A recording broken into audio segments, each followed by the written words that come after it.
안녕하세요. 코스트코에 카트 근로자가 사망했는데도 조용하다라고 얘기하고, 언론 뉴스는 한국경제신문은 당당한 코스트코의 불통을 지적하고 있습니다.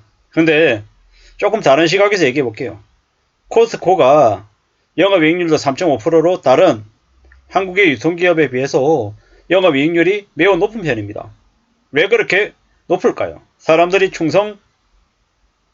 방문하는 충성 고객들이 되게 많은 덕분이죠.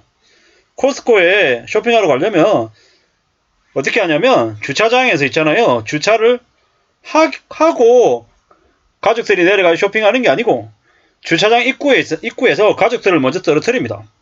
그러면 가족들은 알아서 매장 들어가서 쇼핑하고 있고요. 아빠들은 주차를 합니다. 한 30분 기다려서. 심한 경우에 1시간 기다려서 들어가서 이제 주차장에 주차 딱 하고 이제 내려가면 이제 가족들이 쇼핑을 한 반쯤 했잖아요. 그럼 이제 합류해가지고 이제 나머지 쇼핑을 하고 나오는 거예요. 코스트코에서 쇼핑하는 시간이 한 2시간이다라고 하면 주차하는 시간 1시간 넘게 걸립니다. 근데도 왜 그렇게 갈까요? 이유가 뭘까요? 가격이 싸기 때문입니다. 그리고 또 하나는 군더더기들이 없어요. 코스트코 매장이 외관이 매우 멋있거나 깔끔하지 않습니다. 하다못해 매장 직원들의 유니폼 이런 것들도 되게 없죠.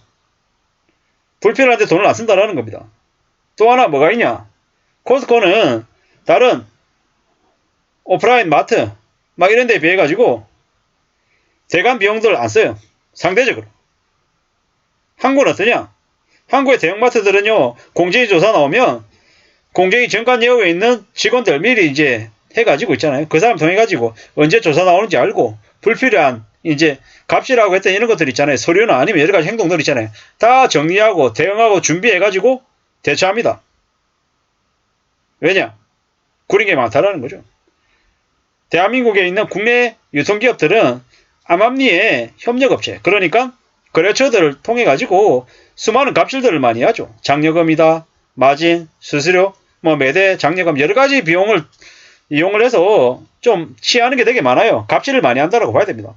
코스트코 카트 근로자 사망건 관련해 가지고 문제가 된 건 분명히 잘못한 게 맞아요. 근데 침소봉대해 가지고 저런 뉴스를 내보내는 건 조금 의심해 볼 필요가 있다고 저는 생각합니다. 대한민국에서 코스트코만큼 유통기업들 중에서 깔끔한 데 없습니다.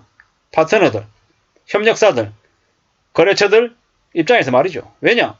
물론 거래적으로 빡빡하게 얘기해요. 하지만 한번 거래를 시작하면 웬만하면 큰 기책사유가 있지 않으면 계속 지속적인 거래를 합니다. 그리고 장난질 안 치죠. 다른 대형마트들, 다른 할인점은 백화점은 어떻게 합니까? 갑질 많이 합니다. 올해 계약 맺기로 한 예를 들어 수수료가 20%예요. 근데 중간중간에 추가적인 이제 명목으로 요구해서 이제 뜯어가는 것들이 적지 않다라는 겁니다. 근데 상대적으로 코스트코는 그런 것들이 거의 없죠. 심플하고 클리어합니다. 왜? 글로벌 기업이고 자기네들이 정한 원칙에 따라서 움직이는 거죠. 말도 안 되는 것들을 직원들한테 과도하게 요구하지도 않죠. 근데 한국 국내 기업은 중간중간에 유연성 있게 대응해야 된다라는 이름 하에 좀 믿기 어려운 일들을 많이 요구합니다. 그러다 보니까 이제 대려 협력업체 입장에서 거래처 입장에서는 다른 대형마트보다 백화점보다 코스트코 거래하는 게 훨씬 더 낫죠. 그래서 코스트코는 지금도 거래하려고 대기하고 있는 이제 협력업체들, 거래처들이 매우 많아요. 다른 곳은요.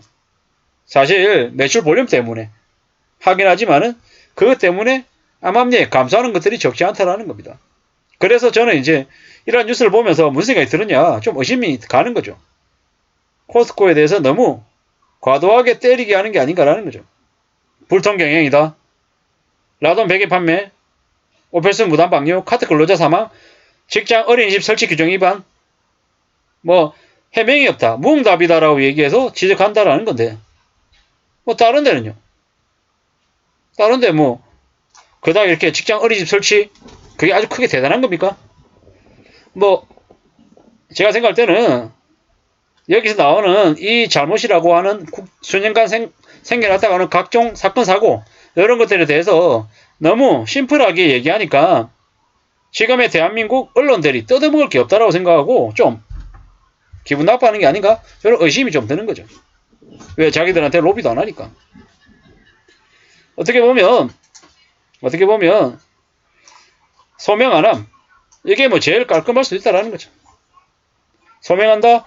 이게 소통을 많이 하고 좀 이렇게 제대로 된 ESG 경영 한다? 대려 이것보다 다른 일반 대기업들의 ESG 경영이라고 하는 미명하에 말도 안 되는 갑질이나 뭐 불합리한 것들을 많이 요구하는 그런 게 더 많지 않냐라는 좀 의심도 들었습니다. 뭐 결국에 여기 19년에 하남점 뭐 개점 연기 권고했는데 강행했다면서요. 그래서 뭐 벌금 받았다면서요. 뭐 이래저래 뭐 잘못한 게 분명히 있다라는 것도 생각을 하고 또 근데 저렇게 뉴스에서 과도하게 얘기하는 건 사실 좀 의심해 볼 필요가 있다라는 거죠. 뭐 이래저래 뭐 좀 의심스러운 부분들이 조금 있다라는 겁니다. 코스코에 사람들이 많이 가는데 지금 뭐 이마트나 롯데마트나 홈플러스는 안 가는 이유가 뭔지를 좀 더 생각해 볼 필요가 있는 거죠. 온라인이 좀 더 싸고 더 편리하고 하니까 안 가는 거죠. 근데 그럼에도 불구하고 지금도 여전히 코스코는 계속 간단 말이죠. 그게 왜인지도 한번 생각해 볼 필요가 있다는 겁니다. 그렇게 따져보면 마냥 코스코는 뭐 악덕 기업이고 나머지 기업은 엄청 괜찮은 기업이고 이렇게 얘기하기도 조금 어렵다라는 겁니다. 제가 뭐 코스코를 두둔하자라는 의미에서 말씀을 드리는 건 아니고요. 이게 좀 저런 뉴스가 사실 정말로 기업의 잘못을 지적하려고 얘기하는 건지 아니면 또 다른 뭔가에 자신들만의 좀 이렇게 뭐 불만이 있어서 저런 건 아닌가라는 의심도 한번 들어서 말씀을 드리는 거죠. 코스코의 불통을 지적하기보다는 지금 대한민국의 온갖 사업 체계가 사기꾼들이 난무하고 사기치고 난리 치는데도 일하지 않는 국회의원들이나 정치, 관료들, 대통령, 국무총리, 법무부 장관 이런 사람들에 대해서 좀 더 제대로 된 지적을 좀 했으면 좋겠습니다. 물론 그들이라고 모든 걸 다 알 수 있는 건 아니지만 최소한 국민들의 민심은 좀 들여다보고 좀 움직이게끔 해야 되지 않냐라는 거죠. 이래저래 지금 전세 사기니 뭐니 피해보고 있는 사람들이 엄청나게 많습니다. 지금 주식시장의 마지막 건물이라고 개미들 끌어모아가지고 한탕하겠다고 온갖 수작기를 벌리고 있는 것도 지금이고요. 그러한 상황들을 그냥 가만히 놔둬도 되냐라는 겁니다. 이런저런 여러가지 걱정들, 염려들, 고민들이 많이 되는 시국입니다. 카드 근로자가 사망한 거에 관련해서는 상가 명복을 비는 거고요. 코스코 관련해가지고 불통이라고 과도하게 때리기를 하는 것 같은데 그보다 더 중요한 건 지금 대한민국에 벌어지고 있는 온갖 경제적인 사건, 사고들 관련해서 사업체계가 제대로 작동할 수 있게끔 관료와 국회의원들을 혼쭐을 좀 내야 된다는 말씀을 좀 드리고 싶었습니다. 범죄자들 뭡니까? 머그컵 샷인가? 사진 하나도 인권 운운하면서 공개하지 않는 게 지금의 나라입니다. 범죄자한테 인권이 웬 말입니까? 쓰레기 같은 짓거리들이 계속 벌어지고 있는 것 같습니다. 아무쪼록 좀 제대로 된 지적이 좀 있으면 좋겠다는 생각이 들었습니다. 감사합니다.